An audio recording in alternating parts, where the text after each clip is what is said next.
Hello everyone, आप सभी का स्वागत है दोस्तों। फिर से आप लोगों ने धमाकेदार वीडियो लेकर। आज की वीडियो में मैं आपके लेके आया हूं चैप्टर नंबर 5 यूक्लिड्स ज्योमेट्री। और इस वीडियो में दोस्तों इंट्रोडक्शन पार्ट कवर करने वाला हूं, तो पूरे वीडियो को एंड तक जरूर देखिएगा दोस्तों, हर चीज सीखने के लिए। और दोस्तों कहना चाहूंगा, वीडियो पसंद आए तो वीडियो को लाइक करके एक अच्छा सा कमेंट कर देना, और जितना हो सके इस वीडियो को अपने दोस्तों शेयर करिएगा, जिससे हर एक लोग कुछ नए नई चीज सीख सके। तो चलिए दोस्तों शुरू करते हैं आज का ये वीडियो।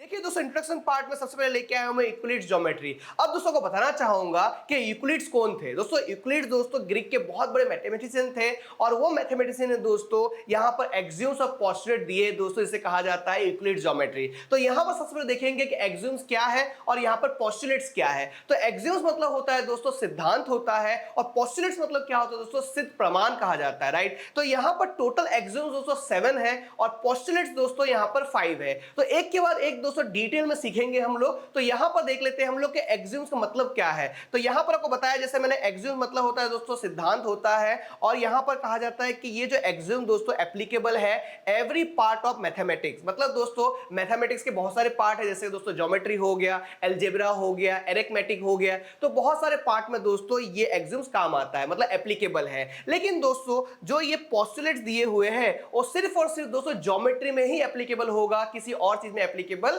नहीं होगा। तो ये सब चीज आपको बता दिया दोस्तों। अब दोस्तों हम देखेंगे कि टोटल 7 एक्सियम्स को दोस्तों एक के बाद एक डिटेल में सीखेंगे हम लोग। तो यहां पर देखोगे तो यहां पर लिखा हुआ है टोटल 7 दिया है, लेकिन दोस्तों ऐसे समझ में नहीं आएगा, एक एक करके डिटेल में सीखेंगे हम लोग, ठीक है। तो यहां पर देखोगे पहला एक्सियम दिया हुआ है, तो यहां पर क्या कहा गया है दोस्तों कि things which are equal to same things are equal to one another. मतलब यहां पर यह कहा गया है कि जो चीज इक्वल है सेम चीज के साथ वो इक्वल होंगे। मतलब आपको समझ में नहीं है, एग्जांपल के साथ आपको समझाता हूं। यहां पर मैं देखिए, यहां पर समझिए दोस्तों कि x is equal to y, ठीक है, x is equal to y लिख दिया मैंने, और यहां पर लिखता हूं मैं कि भाई x is equal to z, ठीक है। इसका मतलब क्या हुआ दोस्तों, देखिए x और x सेम है, राइट, और ये y का वैल्यू x है और z का वैल्यू x है। मतलब यहां पर क्या हुआ, मतलब ये हुआ कि y is equal to z। ये हो गया दोस्तों जो ये कहना चाहता है। क्या कहना चाहता है दोस्तों कि things which are equal to same things, जो चीज है जो सेम बराबर चीज के इक्वल है वो एक दूसरे के इक्वल हो जाएंगे। क्लियर हुआ।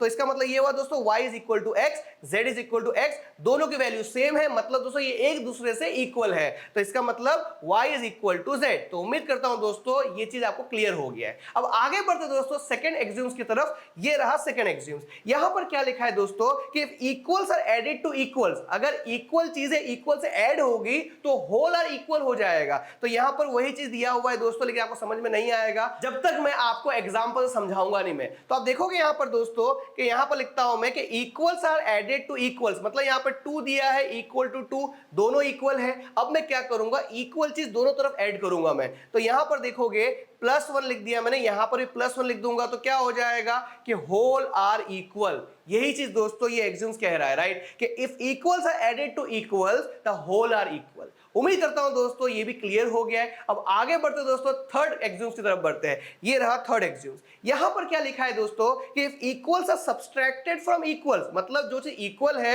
उसके सब्सट्रैक्ट किया जाए इक्वल चीज के साथ तो होल इक्वल हो जाएगा। मतलब यहां पर एग्जांपल का समझाता हूं मैं आपको मैं कि यहां पर देखिए, समझिए 3 है इक्वल टू 3 है, दोनों इक्वल है। अब मैं क्या करूंगा, कुछ ऐसी चीज सब्सट्रैक्ट करूंगा दोनों तरफ जो इक्वल होंगे। जैसे कि दोस्तों यहां पर -1, यहां पर -1, मतलब क्या हुआ, 3 - 1 2 हो गया, 3 - 1 2 हो गया, मतलब होल क्या हो गया, इक्वल हो गया। मतलब यहां पर रिमाइंडर्स आर इक्वल, मतलब जो बचेंगे वो इक्वल हो जाएंगे। क्लियर हो गया है। मैंने पहले आपको होल कहा है मैंने, मतलब समझिए होल समझिए, रिमाइंडर समझिए, एक ही है, कोई अलग अलग चीज नहीं है। मतलब ये मत दिमाग में रखना कि सर ने पहले कहा if equals are subtracted from equals the whole are equal, लेकिन यहां पर तो रिमाइंडर है। ऐसा कुछ नहीं है दोस्तों कि बाकी जो लास्ट में आंसर जो बचेगा वो सेम होगा। इसका मतलब ये है। क्लियर हो गया।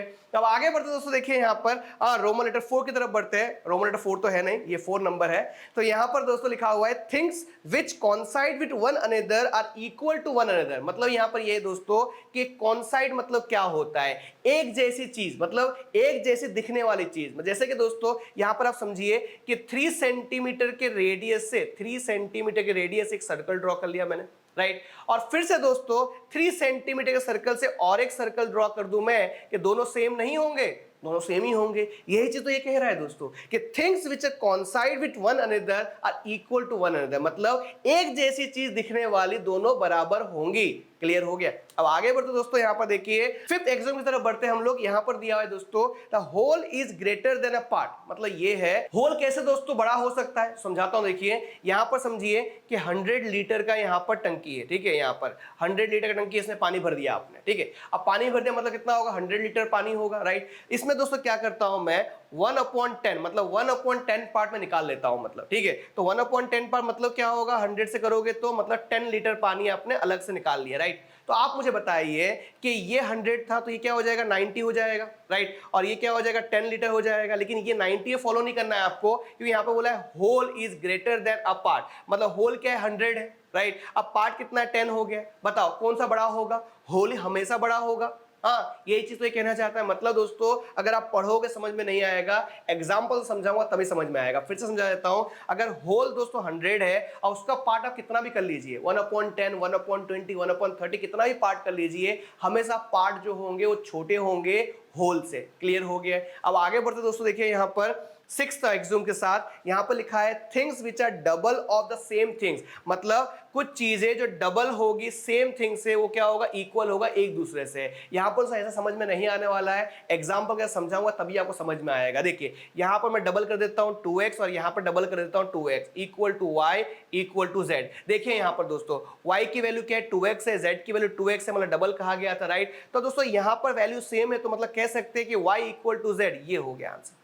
ठीक है, क्लियर हो गया। यही चीज तो समझाना था। लेकिन दोस्तों अगर आप रीड करोगे आपको समझ में नहीं आएगा, एग्जांपल से समझोगे तभी आपको समझ में आएगा, ठीक है। अब आगे बढ़ते दोस्तों, देखिए यहाँ पर सेवेंथ एग्जाम के साथ यहाँ पर लिखा है दोस्तों कि things which are half of same things are equal to one another. यहाँ पर भी दोस्तों आपको एग्जांपल का समझाऊंगा मैं, तभी आपको दिमाग में सही तरह से बैठ पाएगा, राइट। तो यहाँ पर देखोगे मैं हाफ कर लेता हूं, मैं हाफ एक्स और यहाँ पर half X, right, equal to Y equal to Z. देखिए दोस्तों वाई की वैल्यू हाफ एक्स है और जेड की वैल्यू हाफ एक्स है, मतलब क्या हो गया, y is equal to Z. ये हो गया दोस्तों, ये जो समझाना चाहते हैं दोस्तों एग्जाम्स के अंदर कि things which are half of same things are equal to one another. उम्मीद करता हूं दोस्तों ये सब क्लियर हो गया है।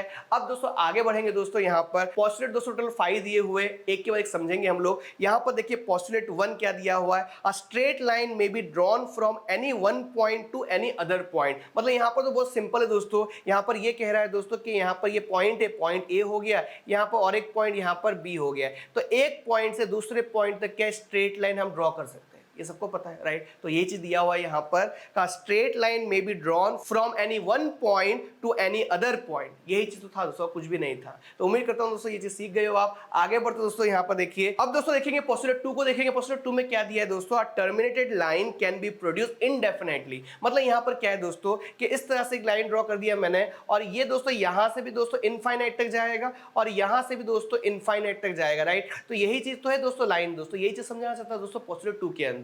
मतलब यहाँ पर a terminated line can be produce indefinitely, मतलब एक टर्मिनेटेड लाइन को दोस्तों इनफाइनाइट तक आप लेके जा सकते हो। यही चीज ये दोस्तों ये पोस्टुलेट 2 में कहा गया है। पोस्टुलेट 3 में क्या कहा गया दोस्तों, a circle can be drawn with any centre and any radius. मतलब यहां पर ये कहा गया है कि सर्कल दोस्तों कोई भी एक सेंटर से कोई भी एक पॉइंट से आप ड्रॉ कर सकते हो, कोई भी रेडियस से। जैसे कि दोस्तों यहां पर लिखा हुआ है, देखिए क्या circle can be drawn with any centre, मतलब एक ये सेंटर ले लिया मैंने, एक ये सेंटर ले लिया मैंने, और लिखा हुआ है एंड एनी रेडियस, कोई भी रेडियस से। तो यहां पर मैंने 3 सेंटीमीटर का रेडियस सर्कल ड्रॉ कर लिया, यहां पर मैंने 4 सेंटीमीटर का रेडियस सर्कल ड्रॉ कर लिया। तो दोस्तों यहां पर ड्रॉ कर सकते हैं, यही चीज समझाना चाहता है। आप बोलोगे कॉमन सेंस तो है, हमको ये पहले से पता है, लेकिन दोस्तों यहां पर पोस्टुलेट दिए हुए हैं, इसलिए दोस्तों इंट्रोडक्शन पार्ट में कवर कर रहा हूं, राइट। अब दोस्तों आगे देखोगे तो यहां पर पोस्टुलेट 4 में क्या दिया हुआ है कि all right angles are equal to one another. मतलब दोस्तों कि इस तरह से राइट एंगल दिया हुआ है, ठीक है, एक ऐसा राइट एंगल दिया हुआ है, ठीक है, और एक ऐसा राइट एंगल ट्रायंगल दिया हुआ है, ठीक है, ये तीनों दोस्तों एक दूसरे से इक्वल होंगे। यही चीज दोस्तों पोस्टुलेट 4 कह रहा है, ठीक है। यहां पर क्या दिया है, all right angles are equal to one another. उम्मीद करता हूं दोस्तों ये भी क्लियर हो गया है।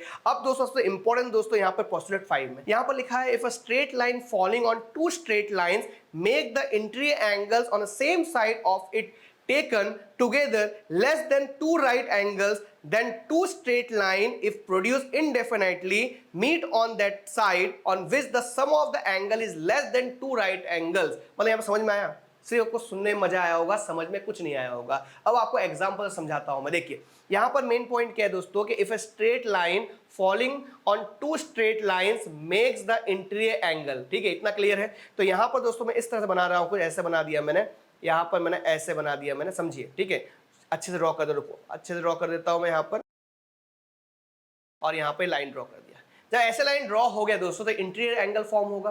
तो इंटीरियर एंगल दोस्तों यहाँ पर ही फॉर्म होगा, इसका नाम ए लिख देता हूँ, इसका नाम मैं बी लिख देता हूँ। यहाँ पर भी इंटीरियर एंगल फॉर्म होगा, यहाँ पर सी लिख देता हूँ, यहाँ पर डी लिख देता हूँ। आगे क्या कहा गया देखिए, यहाँ पर लिखा हो गया है कि same side of its taken together less than two right angle. अब टू राइट एंगल मतलब क्या होगा, 90 क्या होगा, 180 होगा। तो यहाँ पर ये कहा गया है कोई भी ये इंटीरियर एंगल से और ये इंटीरियर एंगल से कोई भी एक साइड, या तो ये होगा या तो ये होगा, किसी भी साइड दोस्तों दो राइट एंगल से कम मेजर आता है अगर मेजरमेंट, तो क्या होगा दोस्तों, समझिए यहां पर सबसे कम आ गया, दो एंगल को प्लस करने पे क्या आ गया, 180 से कम आ गया है। तो ये कहना चाहता है ये लाइन जो आगे जाकर एक पॉइंट में ये पॉइंट मिल जाएगा, मतलब टच हो जाएगा, ये कहना चाहता है दोस्तों। यहां पर देखिए लिखा हुआ है meet on that side on which sum of the angle is less than two right angle. मतलब ये इंटीरियर एंगल है CD, ये एंगल है AB है। तो दोस्तों इंटीरियर एंगल दोस्तों क्या होता है दोस्तों, दोनों एंगल को मिला के 180 होता है। तो ये दोनों एंगल को मिलाकर प्लस करोगे तो अगर इस साइड या फिर इस साइड 180 से लेस होगा तो उस साइड के जो लाइन होंगे कहीं ना कहीं जाकर दोस्तों इंटरसेक्ट हो जाएंगे। यही चीज दोस्तों ये पोस्टुलेट 5 समझाना चाहता है। तो उम्मीद करता हूं दोस्तों इंट्रोडक्शन पार्ट में बहुत कुछ क्लियर हो गया होगा आपको। अब दोस्तों नेक्स्ट वीडियो के अंदर एक्सरसाइज 5.1 लेके आऊंगा आपके लिए। तब तक के लिए thank you so much, bye dear student.